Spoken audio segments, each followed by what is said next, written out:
Capítulo 19 do papel dos médiuns nas comunicações espíritas. Primeira pergunta. No momento em que exerce sua faculdade, está o médium em estado perfeitamente normal? Está, às vezes no estado mais ou menos acentuado de crise. É o que o fadiga, e é por isso que necessita de repouso. Porém, habitualmente, seu estado não difere do modo sensível do estado normal, sobretudo se trata de médiuns escreventes. Segunda, as comunicações escritas ou verbais também podem emanar do próprio espírito encarnado do médium. A alma do médium pode comunicar-se como o de qualquer outro. Se goza de certo grau de liberdade, recobra suas qualidades de espírito. Tendes a prova disso nas vistas que vos fazem as almas de pessoas, nas visitas que vos fazem as almas de pessoas vivas, as quais muitas vezes se comunicam convosco pela escrita, sem que a chameis. Porque ficais sabendo entre os espíritos que evocais, alguns há que estão encarnados na terra. Eles então vos falam como espíritos e não como homens. Por que não se havia de dar o mesmo com o médium? Não parece que essa explicação confirma a opinião dos que entendem que todas as comunicações provêm do espírito do médium e não do espírito estranho? Os que assim pensam só erram em dar em caráter absoluto a opinião que sustentam. Porquanto, é fora de dúvida que o espírito do médium pode agir por si mesmo. Isso, porém, não é razão para que outros não atuem igualmente por seu intermédio. Como distinguir se o espírito que responde é o do médium ou outro? Pela natureza das comunicações. Estude as circunstâncias e a linguagem e distinguirás. No estado de sonambulismo ou de êxtase é que, principalmente, o espírito do médium se manifesta, porque então se encontra mais livre. No estado normal é mais difícil. Aliás, há respostas que se lhe não podem atribuir de modo algum. Por isso é que digo, estuda e observa. Notinha.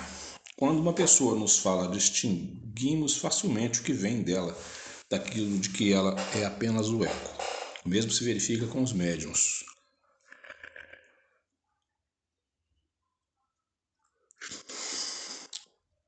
Desde que o espírito do médium há podido, em existências anteriores, adquirir conhecimentos que esqueceu debaixo do envoltório corporal, mas de que se lembra como espírito, não poderá ele aurir nas profundezas do seu próprio eu as ideias que parecem fora do alcance da sua instrução?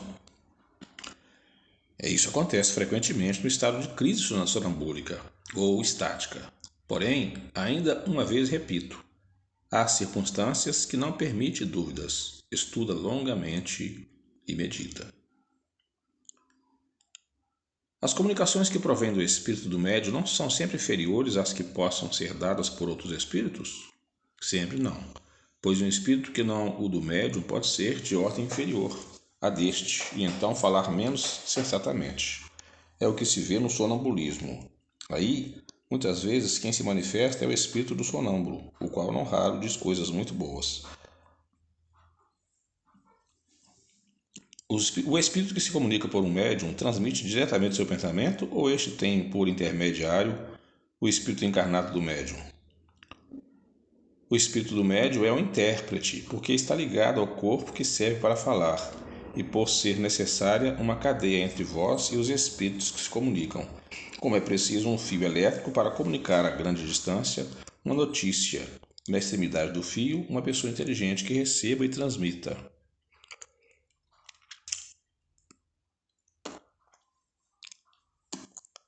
O espírito encarnado no médium exerce alguma influência sobre as comunicações que deva transmitir por vinda de outros espíritos?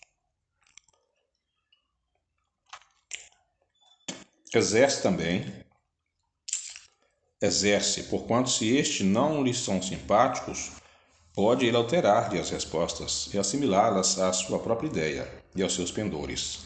Não influencia, porém, os próprios espíritos, autores das respostas. Constitui-se apenas um mau intérprete. Será essa a causa da preferência dos espíritos por certos médios? Não há outra. Os espíritos procuram um intérprete que mais simpatize com eles e que lhes exprima com mais exatidão seus pensamentos. Não havendo entre eles simpatia, o espírito do médium é um antagonista que oferece certa resistência e se torna um intérprete de má qualidade e muitas vezes infiel.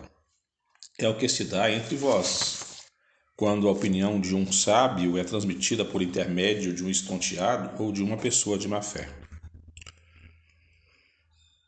Compreende-se que seja assim, tratando-se dos médiuns intuitivos, porém não relativamente aos médiuns mecânicos. É que ainda não percebeste bem o papel que desempenha o médium. Há aí uma lei que ainda não apanhaste. Lembra-te de que para produzir o movimento de um corpo inerte, o espírito precisa utilizar-se de uma parcela de fluido animalizado que toma ao médium para animar momentaneamente a mesa, a fim de que esta lhe obedeça à vontade.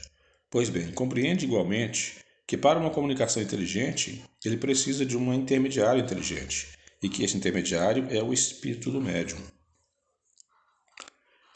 Isso parece que não tem aplicação ao que se chama mesas falantes, visto que quando objetos inertes, como a mesa, a prancheta e cestas dão resposta inteligente, o espírito do médium ao que se nos afigura nenhuma parte toma no fato. É um erro. O espírito pode dar ao corpo inerte uma vida fictícia momentânea, mas não lhe pode dar inteligência. Jamais um corpo inerte foi inteligente. É, pois, o espírito do médium quem recebe, a seu mau grado, o pensamento e o transmite sucessivamente com auxílio de diversos intermediários.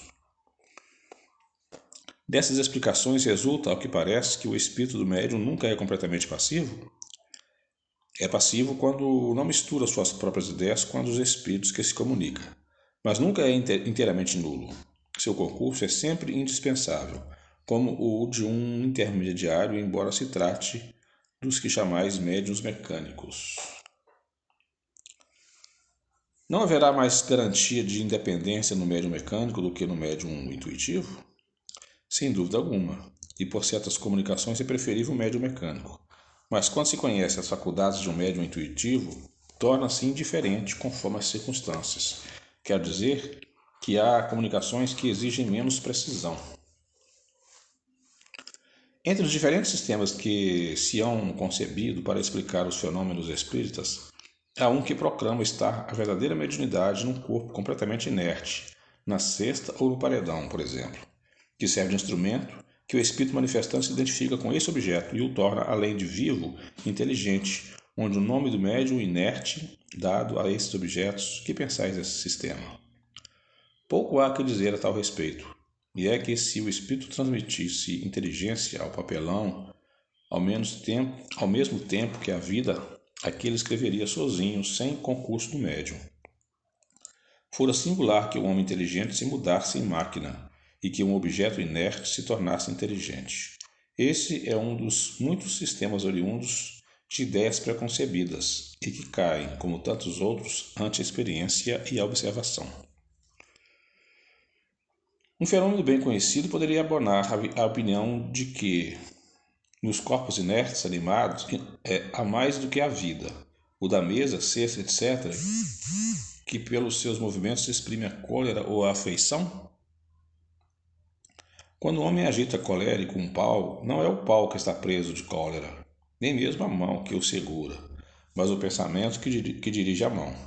As mesas e as cestas não são mais inteligentes do que o pau. Nenhum sentimento inteligente apresentam. Apenas obedecem a uma inteligência. Numa palavra, o espírito não se transforma em cesta, nem nela se domicilia. Desde que não é racional atribuir-se inteligência a esses objetos, poderia considerá-los como uma categoria de médiuns, dando-lhes o nome de médiuns inertes? É uma questão de palavra, que pouco nos importa, contanto que vos entendais. Sois livres de dar a um boneco o nome de homem. O espírito só tem a linguagem do pensamento. Não dispõe da linguagem articulada, pelo que só há para ele uma língua. Assim sendo, poderia um espírito exprimir-se por via mediúnica numa língua que jamais falou quando vivo? E nesse caso, de onde tira as palavras de que se serve? Acabaste tu mesmo de responder a pergunta que formulaste, dizendo que os espíritos só têm uma língua, que é a do pensamento. Essa língua todos a compreendem, tanto os homens como os espíritos. O espírito errante, quando se dirige ao espírito encarnado do médium, não lhe fala francês nem inglês, porém a língua universal, que é a do pensamento. Para exprimir suas ideias numa linguagem articulada, transmissível, toma as palavras ao vocabulário do médium. Se é assim, só na língua do médium deveria ser possível ao espírito exprimir-se. Entretanto, é sabido que escreve em idioma que o médium desconhece. Não há aí uma contradição? Nota, primeiramente, que nem todos os médiuns são aptos a esse gênero de exercício. E depois que o espírito só acidentalmente a eles se prestam quando julgam que isso pode ter alguma utilidade. Para as comunicações usuais e de certa extensão, prefere servir-se de uma língua que seja familiar ao médium, porque lhes apresenta menos dificuldades materiais a vencer. A aptidão de certos médiuns para escrever numa língua que lhe é estranha não provirá de uma circunstância que lhes tenha sido familiar essa língua em outra existência e de haverem guardado a intuição dela? É certo que isso se pode dar, mas não constitui regra. Com algum esforço, o espírito pode vencer momentaneamente a resistência material que encontra. É o que acontece quando o médium escreve na língua que lhe é própria, palavra que não conhece. Poderia uma pessoa analfabeta escrever como médium? Sim, mas é fácil de compreender-se que terá de vencer grande dificuldade mecânica, por faltar à mão o hábito de movimentos necessários a formar letras. O mesmo sucede com os médiuns desenhistas, que não sabem desenhar. Poderia um médium muito pouco inteligente transmitir comunicações de ordem elevada? Sim, pela mesma razão, porque o médium pode escrever numa língua que lhe seja desconhecida. A mediunidade propriamente dita independe da inteligência, bem como das qualidades morais. Em falta de instrumento melhor, pode o espírito servir-se daquele que tem à mão. Porém, é natural que para as comunicações de certa ordem prefira o médium que lhe ofereça menos obstáculos materiais. Acresce outra consideração. O idiota muitas vezes só o é pela imperfeição de seus órgãos, podendo, entretanto, seu espírito ser mais adiantado do que o julguem. Tens a prova disso em certas evocações de idiotas mortos e vivos.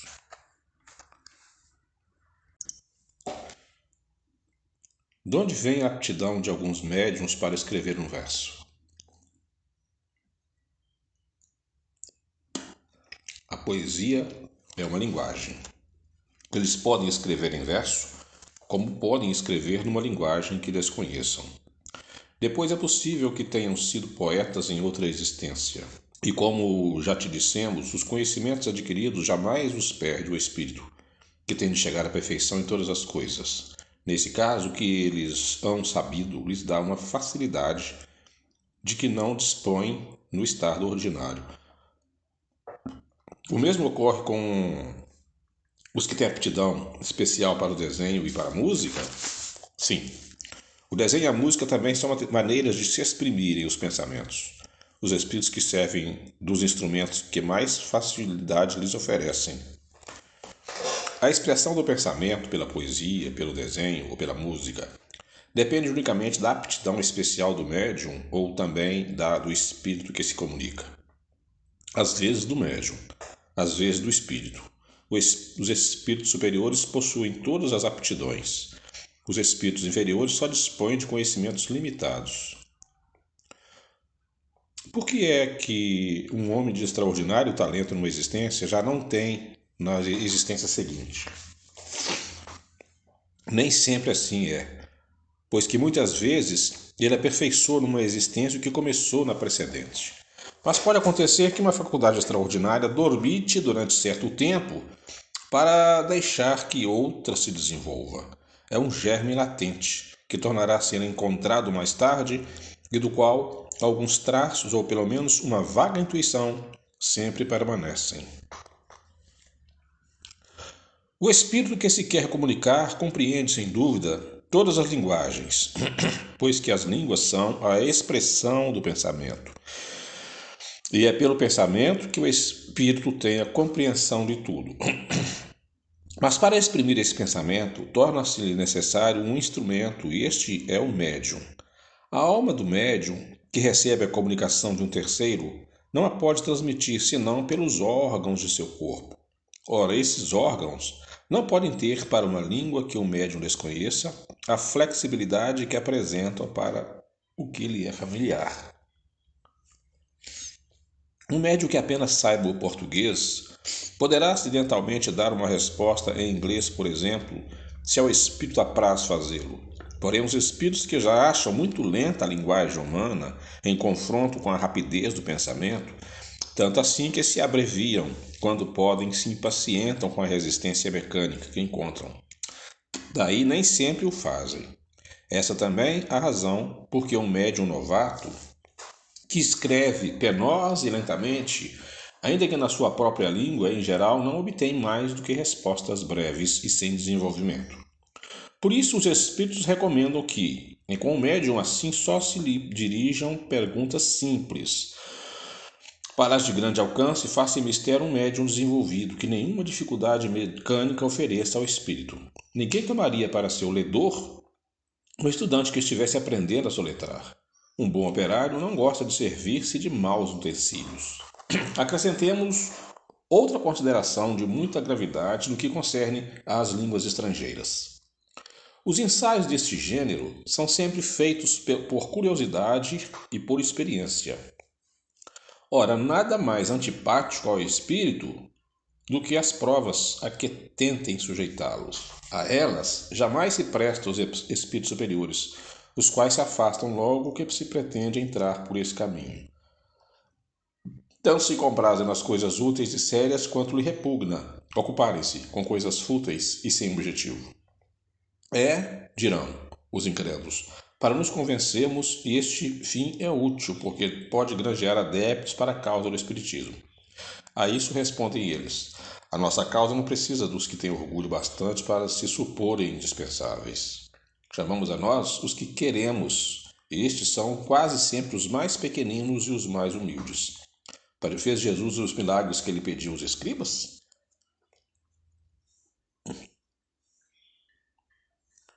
E de que homens se serviu para revolucionar o caminho? Se quiserdes convencer-vos de outros meios, dispondes que não há força, começais por submeter-vos. Não é regular que o discípulo imponha sua vontade ao mestre. Daí decorre que, salvo algumas exceções, o médium exprime o pensamento dos espíritos pelos meios mecânicos que lhe estão à disposição e também que a expressão deste pensamento pode e deve, mesmo as mais das vezes, ressentir-se da imperfeição de tais meios. Assim, um homem inculto, o Campônio, poderá dizer as mais belas coisas, expressar as mais elevadas e as mais filosóficas ideias, falando como Campônio, enquanto, conforme se sabe, para os espíritos, o pensamento a tudo sobrepuja. Isso responde a certas críticas a propósito das incorreções de estilo e de ortografia que se imputam aos espíritos, mas que tanto podem provir deles como do médium. Apegar-se a tais coisas não passa de futilidade. Não é menos pueril que se atenha a reproduzir essas incorreções com exatidão minuciosa, conforme o temos visto fazerem algumas vezes. Isto é, portanto, corrigi-las, sem o mínimo escrúpulo, a menos que caracterizem o espírito que se comunica, caso em que é bom conservá-las como prova de identidade. É assim, por exemplo, que temos visto um espírito escrever constantemente Julie, sem o S, falando do seu neto, porque quando vivo escrevia desse modo, muito embora o neto não lhe sirva de médium, soubesse perfeitamente escrever o seu próprio nome. A dissertação que se segue, dada espontaneamente por um espírito superior que se revelou mediante comunicações de ordem elevadíssima, resume de modo claro e completo a questão do papel do médium. Abre aspas. Qualquer que seja a natureza dos médiuns escreventes, quer mecânicos ou semimecânicos, quer simplesmente intuitivos, não varia essencialmente os nossos processos de comunicação com eles. De fato, nós nos comunicamos com os espíritos encarnados da mesma forma que os espíritos propriamente ditos, tão só pela irradiação do nosso pensamento. Os nossos pensamentos não precisam de vestidura de palavras para serem compreendidos pelos espíritos, e todos os espíritos percebem os pensamentos que eles desejamos transmitir, sendo suficiente que eles dirijamos esse pensamento, isso em razão de suas faculdades intelectuais. Quer dizer, que tal pensamento tais ou quais espíritos o podem compreender em virtude do adiantamento deles, ao passo que, para tais outros, por não despertarem nenhuma lembrança, nenhum conhecimento, que eles dormitem no fundo do coração ou do cérebro. Esses mesmos pensamentos não lhes são perceptíveis. Neste caso, o espírito encarnado que nos serve de médium é mais apto a exprimir o nosso pensamento a outros encarnados, se bem não compreenda, do que um espírito desencarnado mais pouco adiantado, se fôssemos forçados a servir-nos dele, porquanto ser terreno põe seu corpo como instrumento à nossa disposição, o que o espírito errante não pode fazer. Assim, quando encontramos em um médium o cérebro povoado de conhecimentos adquiridos na sua vida atual e o seu espírito rico de conhecimentos latentes, obtido em vidas anteriores, de natureza a nos facilitarem as comunicações, dele de preferência nos servimos, porque com ele o fenômeno da comunicação se nos torna muito mais fácil do que com um médium de inteligência limitada e de escassos conhecimentos anteriores adquiridos. Vamos fazer-nos compreensíveis por meio de algumas explicações claras e precisas. Com o médium cuja inteligência atual ou anterior se ache desenvolvida, o nosso pensamento se comunica instantaneamente de espírito para espírito, por uma faculdade peculiar à essência mesma do espírito. Nesse caso, encontramos no cérebro do médium os elementos próprios a dar ao nosso pensamento a vestidura da palavra que lhe corresponda. Isso quer o médium seja intuitivo, quer semelhante semimecânico ou inteiramente mecânico. Essa a razão porque, seja qual for a diversidade dos espíritos que se comunicam com o médium, os ditados que estes obtêm, embora procedendo de espíritos diferentes, trazem quanto à forma e ao colorido o cunho que lhe é pessoal. Com efeito, se bem o pensamento lhe seja de todo estranho, se bem o assunto esteja fora do âmbito que ele habitualmente se move, se bem o que não queremos dizer não provenha dele, nem por isso deixa o médium de exercer influência, no tocante à forma, pelas qualidades e propriedades inerentes à sua individualidade. E é exatamente como quando observais panoramas diversos, com lunetas matizadas, verdes, brancas ou azuis. Embora os panoramas ou objetos observados sejam inteiramente opostos e independentes em absoluto uns dos outros. Não deixam, por isso, de afetar uma tonalidade que provém das cores das lunetas. Ou melhor, comparemos os médiuns a esses bocais cheios de líquidos coloridos e transparentes que se veem nos mostruários dos laboratórios farmacêuticos. Pois bem, nós somos como luzes que clareiam certos panoramas morais, filosóficos e internos, através dos médios azuis, verdes ou vermelhos, de tal sorte que os nossos raios luminosos, obrigados a passar através de vidros mais ou menos bem facetados, mais ou menos transparentes, isto é, de médio mais ou menos inteligentes, só chegam aos objetos que desejamos iluminar, tomando a coloração, ou melhor, a forma de dizer própria e particular deste médium. Enfim, para terminar com uma última comparação, nós, os espíritos, somos quais compositores de música, que é um composto ou querem improvisar uma área e que só tem à mão ou um piano, um violino, uma flauta, um contrabaixo ou uma gaita de 10 centavos. É incontestável que com o piano, o violino e a flauta executaremos a nossa composição de um modo muito compreensível para os ouvintes. Se bem sejam muito diferentes uns dos outros os sons produzidos pelo contrabaixo e pela clarineta, nem por isso ela deixará de ser idêntica em qualquer desses instrumentos. Abstração feita dos matizes do som. Mas se só tivermos à nossa disposição uma gaita de 10 centavos, aí está para nós a dificuldade.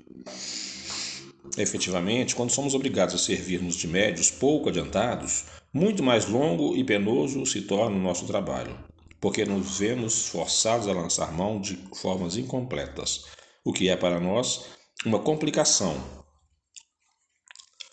pois somos constrangidos a decompor os nossos pensamentos e a ditar palavras por palavra, letra por letra, constituindo isso uma fadiga e um aborrecimento, assim como um entrave real à presteza e ao desenvolvimento das nossas manifestações. Por isso é que gostamos de achar médiuns bem adestrados pelos aparelhamentos munidos de materiais prontos a serem utilizados numa palavra.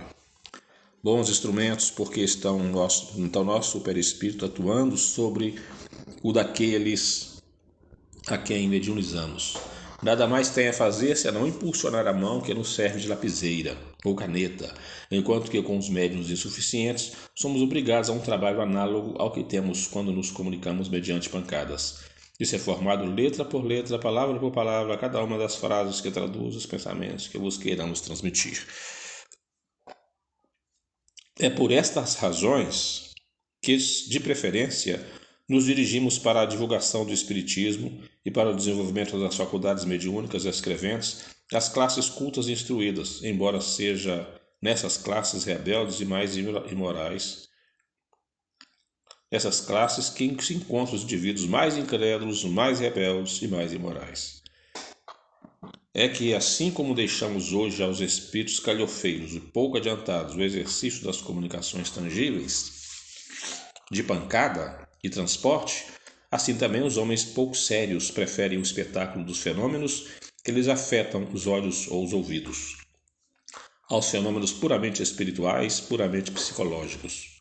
Quando queremos transmitir ditados espontâneos, atuamos sobre o cérebro, sobre os arquivos do médium e preparamos os nossos materiais com os elementos que ele nos fornece, isto à sua revelia. É como se lhe tornássemos a bolsa das somas que ele aí possa ter, e puséssemos as moedas que as formam na ordem que mais conveniente nos parece. Mas quando o próprio médium é quem nos quer interrogar, reflita nisso seriamente, a fim de nos fazer com que métodos as suas perguntas, facilitando-nos assim o trabalho de responder a elas. Porque, como já te dissemos em instrução anterior, o vosso cérebro está frequentemente em inextricável desordem, e não só difícil, como também penoso de nos tornar mover-nos no dédalo dos vossos pensamentos.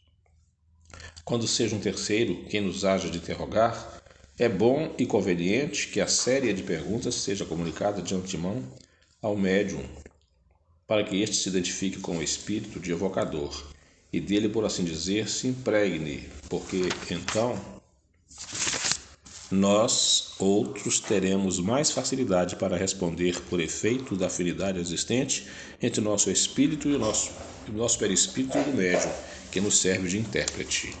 Sem dúvida, podemos falar de matemática servindo-nos de um médium a quem estas sejam absolutamente estranhas. Porém, quase sempre o espírito desse médium possui em estado latente conhecimento do assunto, isto é, conhecimento peculiar ao seu fluido, e não ao ser encarnado, por ser o seu corpo atual um instrumento rebelde ou contrário a esse conhecimento. O mesmo se dá com a astronomia, com a poesia, com a medicina, com as diversas línguas, assim como com todos os outros conhecimentos peculiares à espécie humana. Finalmente ainda, temos como meio penoso de elaboração para ser usado como médios completamente estranhos ao assunto, de que se trate o da reunião das letras e das palavras, uma a uma, como em tipografia. Conforme acima dissemos, os espíritos não precisam vestir seus pensamentos. Eles os percebem e transmitem reciprocamente, pelo só fato de os pensamentos existirem neles. Os seres corpóreos, ao contrário, só podem perceber os pensamentos quando revestidos, enquanto que a letra, a palavra, o substantivo, o verbo, a frase, em suma, vos são necessários para perceberdes, mesmo mentalmente, as ideias. Nenhuma forma visível ou tangível nos é necessária a nós. Mensagem de Erasto e de Timóteo. Aí tem uma nota. Esta análise do papel dos médiuns e dos processos pelos quais os espíritos se comunicam é tão clara quanto lógica. Dela decorre como princípio que o espírito aure não as suas ideias, porém os materiais de que necessita para exprimi-la no cérebro do médium, e que quanto mais rico em material for esse cérebro, tanto mais fácil será a comunicação. Quando o espírito se exprime no idioma familiar ao médium, encontra neste inteiramente formada as palavras necessárias ao revestimento da ideia. Se o faz numa língua estranha ao médium, não encontra neste as palavras, mas apenas as letras. Por isso é que o espírito se vê obrigado a ditar, por assim dizer, letra a letra, tal qual quem quisesse fazer que escrevesse alemão uma pessoa que desse idioma não conhecesse uma só palavra. Se o médium é analfabeto, nem mesmo as letras fornece ao espírito. Preciso se torna este conduzir-lhe a mão, como se faz a uma criança que começa a aprender. Ainda maior dificuldade a vencer encontra aí o espírito. Estes fenômenos, pois, são possíveis, e há neles numerosos exemplos. Compreende-se, no entanto, que semelhante maneira de proceder, pouco apropriada, se mostra para comunicações extensas e rápidas, e que os espíritos hão de preferir os instrumentos de manejo mais fácil, ou como eles dizem, os médios bem aparelhados do ponto de vista deles. Se os que reclamam esses fenômenos como meio de convencerem estudasse previamente a teoria, havia de saber em que condições eles se produzem.